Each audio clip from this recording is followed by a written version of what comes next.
Sais-tu que tu peux commencer un business avec moins de $200 et te faire plus de $1000 tous les mois de bénéfices grâce à la Chine?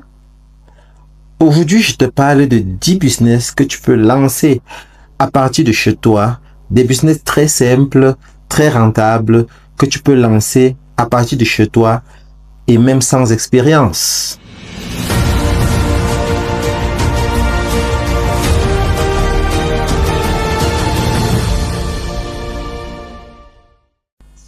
Bonjour les amis et bienvenue sur votre chaîne Réussite, la chaîne qui vous permet d'apprendre, d'entreprendre et de réussir. Pour ceux qui ne me connaissent pas, je suis David Wafo, entrepreneur multisectoriel. Abonnez-vous et activez la cloche de notification afin de ne rater aucun épisode. Alors aujourd'hui, je vous parle de 10 idées de business que vous pouvez faire avec la Chine à partir de chez vous et de pouvoir multiplier vos sources de revenus. Alors le premier business, c'est un business très simple, c'est un business de mini-importation. Donc, vous décidez comme ça d'importer des produits de tendance comme les écouteurs Bluetooth par exemple, les powerbanks, les montres connectées. Donc, ça sont des produits qui cantonnent très fort en Afrique en ce moment. Beaucoup, les jeunes achètent ça, les jeunes raffolent ces produits. Et la bonne chose avec ce produit, c'est que la demande est très forte et vous pouvez faire comme ça des marges allant de 30 à 60%. Donc, ça, c'est le premier produit que vous pouvez acheter en Chine et pouvoir revendre en Afrique et vous faire de très bonnes marges. Alors, le deuxième produit, c'est quoi? Ce sont les accessoires de téléphone. Vous voyez, ça, c'est une niche également ultra rentable. Donc, si vous cherchez des produits que vous voulez vendre, des produits provenant de la Chine que vous pouvez vendre en Afrique, actuellement, les coques de iPhone, par exemple, les coques des téléphones Samsung, voilà les deux téléphones dont les accessoires cantonnent actuellement.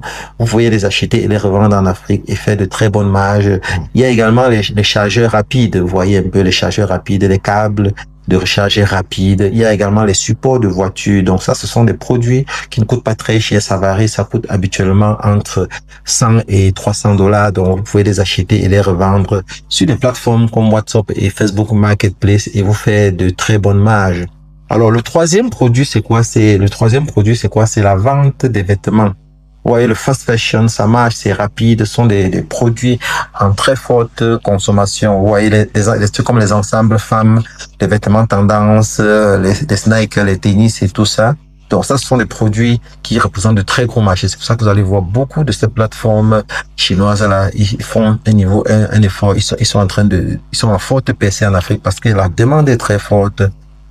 Et ce sont des produits qui ne coûtent pas cher. Également, vous pouvez vous lancer dans cette niche-là. Alors, la quatrième chose, c'est quoi? Le quatrième produit, c'est quoi? Ce sont les produits cosmétiques, les produits de beauté. Vous voyez, tout ce qui touche les femmes et les enfants, ça se vend très bien. Donc, les trucs comme les perruques, les produits de maquillage, les kits skincare, par exemple, ça sont des produits qui se vendent. C'est en pleine explosion en Afrique en ce moment. Donc, si vous voulez vendre ces produits-là, vous êtes capable de pouvoir faire de très bonnes marges. Et les cibles ici sont les femmes et elles sont toutes sur Instagram, TikTok et tout ça là. Donc, c'est là où vous allez centrer votre marketing et vous pouvez être sûr que vous allez faire de très bonnes affaires. Alors, le cinquième produit, c'est quoi? Ce sont les produits de rangement de maison. Vous voyez? Ça tourne toujours autour des femmes parce que sont elles qui sont de bonnes dépensières, elles savent comment dépenser. Donc, elles aiment les bonnes choses et c'est comme ça que si vous avez de bonnes choses à leur offrir, vous avez toutes les chances de pouvoir faire de très bons chiffres d'affaires. Donc, je disais tantôt, le cinquième produit, c'est quoi? Ce sont des produits de rangement et de maison, les produits de maison également. Donc, vous voyez les boîtes de rangement à la cuisine pour ranger les ustensiles, les organisateurs de cuisine et tout ça là, les étagères pliables, des petites gadgets comme ça là. Donc, ça sont des produits très tendance et ça, avec ces produits, vous pouvez facilement générer des marges allant jusqu'à 70%. Alors, on évolue vers le sixième produit. Le sixième produit, c'est quoi? Ce sont des produits fitness et de sport à domicile. Vous voyez, les gens n'ont pas toujours le temps de pouvoir aller à la gym ou alors de pouvoir courir dans les rues. Ils ont besoin de ces gadgets-là qui peuvent leur permettre de s'exercer à la maison et de pouvoir garder la pleine forme. Vous voyez, beaucoup de gens savent désormais que la santé est indispensable et que le sport est indispensable pour rester en bonne santé. C'est pour ça qu'ils font tout. Ils peuvent trouver des astuces qui peuvent leur permettre de s'exercer sans avoir à trop s'épuiser, sans avoir à trop se donner de la peine. Ils sont partants, vous voyez. Donc, il y a des bandes élastiques qui se vendent très bien. Il y a des cordes à sauter. les cordes à sauter, il y a les tapis yoga. Les tapis yoga, ce sont des produits qui font boom pour le fitness. Ce sont des produits boom pour du fitness à domicile. Donc, ce sont des produits également faciles à vendre. Ça vient souvent avec des vidéos. Et vous avez juste à publier ces vidéos-là sur vos statuts et tout ça là. Et vous allez trouver acheteurs, que ce soit les femmes ou les hommes. Parce qu'ici, ça ne concerne plus seulement les femmes. Les hommes également consomment beaucoup de ces produits-là. Donc, on va évoluer comme ça vers le septième produit. Le septième produit, c'est quoi? Ce sont des produits écologiques. Tout ce qui est produit écologique, ça se vend très bien. Donc, ouais, c'est un marché en très bonne croissance pour les clients conscients. Vous voyez un peu, clients qui ont une conscience en ce qui concerne l'écologie et tout ça, ils raffolent des produits pareils. Donc, par exemple, je vais citer ici des brosses à dents en bambou, par exemple, les sacs réutilisables, vous voyez un peu, et les gourdes également. Donc, tout ce qui peut aller dans ce sens-là, produits écologiques, ne les négligez pas, ce sont de très bonnes niches. Alors, on évolue vers le huitième produit. Le huitième produit, c'est quoi? Tout ce qui est produit pour bébés et enfants, ça se vend très bien. Les sacs de classe, par exemple, les sacs d'école, ça se vend très bien. Les biberons, les jouets, tout ce qui va dans ce sens-là sont des produits en constante demande pendant toute l'année. Parce que vous savez, une autre chose, quand vous vous lancez dans le business, c'est quoi? Il faut pouvoir trouver des produits evergreen, des produits qui vont se vendre pendant toute l'année, pas des produits consubstantiels. Par exemple, les jouets se vendent plus dans la période de décembre, et les sacs d'école, c'est la période de septembre. Donc, si vous avez une multitude de projets, de produits que vous vendez, faites un effort pour que vous ayez des produits qui correspondent à chaque saison, si bien que vous savez que quand vous avez fini avec cette saison-ci, c'est telle autre saison. Et aussi, faites un effort d'avoir des produits qui se vendent toute l'année, des produits, comme j'ai dit tantôt, evergreen, qui ne dépendent pas d'une saison. Donc, c'est ça qui va vous permettre de maintenir votre cash flow, même quand vous n'êtes pas en période de forte demande.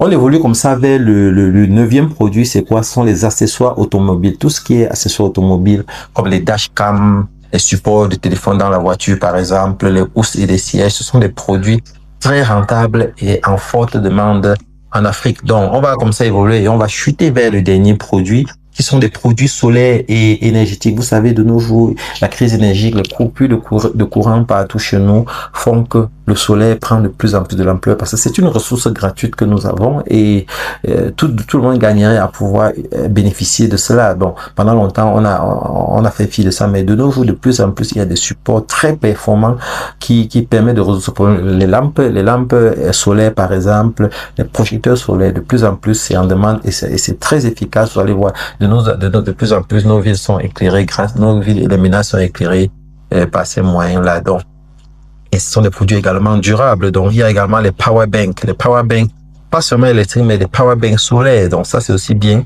Ça permet de résoudre le problème de délestage sur de longue durée. Si vous êtes dans une zone où il y a des problèmes d'électricité, les power banks solaires, ça résout carrément ce problème-là. Donc, et en dehors de ça, il y a aussi d'autres petits accessoires, des petits kits solaires. Il y a des appareils qui fonctionnent avec des petites plaques solaires et tout ça là. Donc, tout ce qui est solaire, solution solaire que vous pouvez apporter à l'environnement, qui peut contribuer à résoudre les problèmes que vous avez dans votre environnement le plus proche. N'hésitez pas, lancez-vous. C'est très stratégique pour l'Afrique, parce que l'électricité, c'est la clé. Sans l'électricité, on ne peut rien faire. Donc, voilà. Donc, ce que je dirais alors comme petit conseil stratégique avant de conclure cette vidéo, une fois que je vous ai présenté les 10 produits, c'est quoi? C'est qu'il faut commencer petit. Vous voyez, commencer petit, et il faut choisir des produits qui sont petits, pas trop encombrants. Vous voyez, parce que si vous choisissez des produits, quand vous voulez importer de la Chine, si vous choisissez des produits qui sont très volumineux, ça va vous coûter trop cher à la douane et au transport. Donc, choisissez des produits, des petites gadgets là, faciles à transporter, des produits qui sont également légers, pas très lourds, vous voyez un peu. Donc, ça, c'est également quelque chose. Et choisissez autre élément également, choisissez des produits en forte demande. Donc, regardez, faites une petite étude, allez sur TikTok, allez sur la plateforme de marketplace, vous voyez ce que les gens communiquent le plus sur ça, vous voyez un peu. Vous n'avez plus besoin d'inventer quoi que ce soit, vous n'avez pas forcément besoin de faire une étude de marché approfondie. Vous pouvez regarder autour de vous, voyez ce qui se passe, ce que les gens consomment le plus, ce que les gens demandent le plus. Et c'est ça qui vous permet de choisir. Également, autre chose, c'est quoi? C'est qu'il est important de pouvoir tester avant d'investir, vous voyez un peu. Donc, vous pouvez commander quelques places pour un début. Vous voyez d'abord à quoi ça vous testez, vous utilisez vous-même.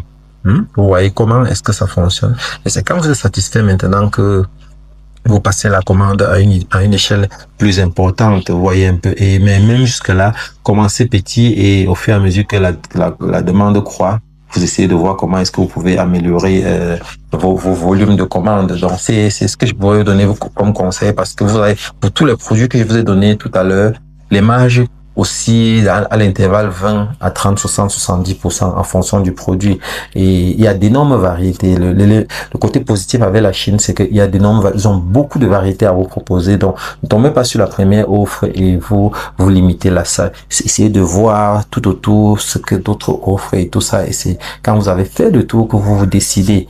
Donc, et autre chose également, la demande est forte en Afrique pour des produits venant de Chine parce que c'est affordable, c'est bon marché. Vous voyez un peu, les bourses ne sont pas trop élevées et ça fait que les produits venant de la Chine sont facilement vendables en Afrique parce que ils sont plus compétitifs que les produits venant d'ailleurs, venant de l'Occident et tout ça. Donc, en résumé, je dirais choisir le bon produit et faire du bon marketing, c'est le secret. À la prochaine. Si vous avez aimé cette vidéo, écrivez en commentaire Chine, écrivez en commentaire Chine. Et je me ferai le plaisir de vous produire davantage de vidéos comme ça qui peuvent vous édifier pour le business avec la Chine.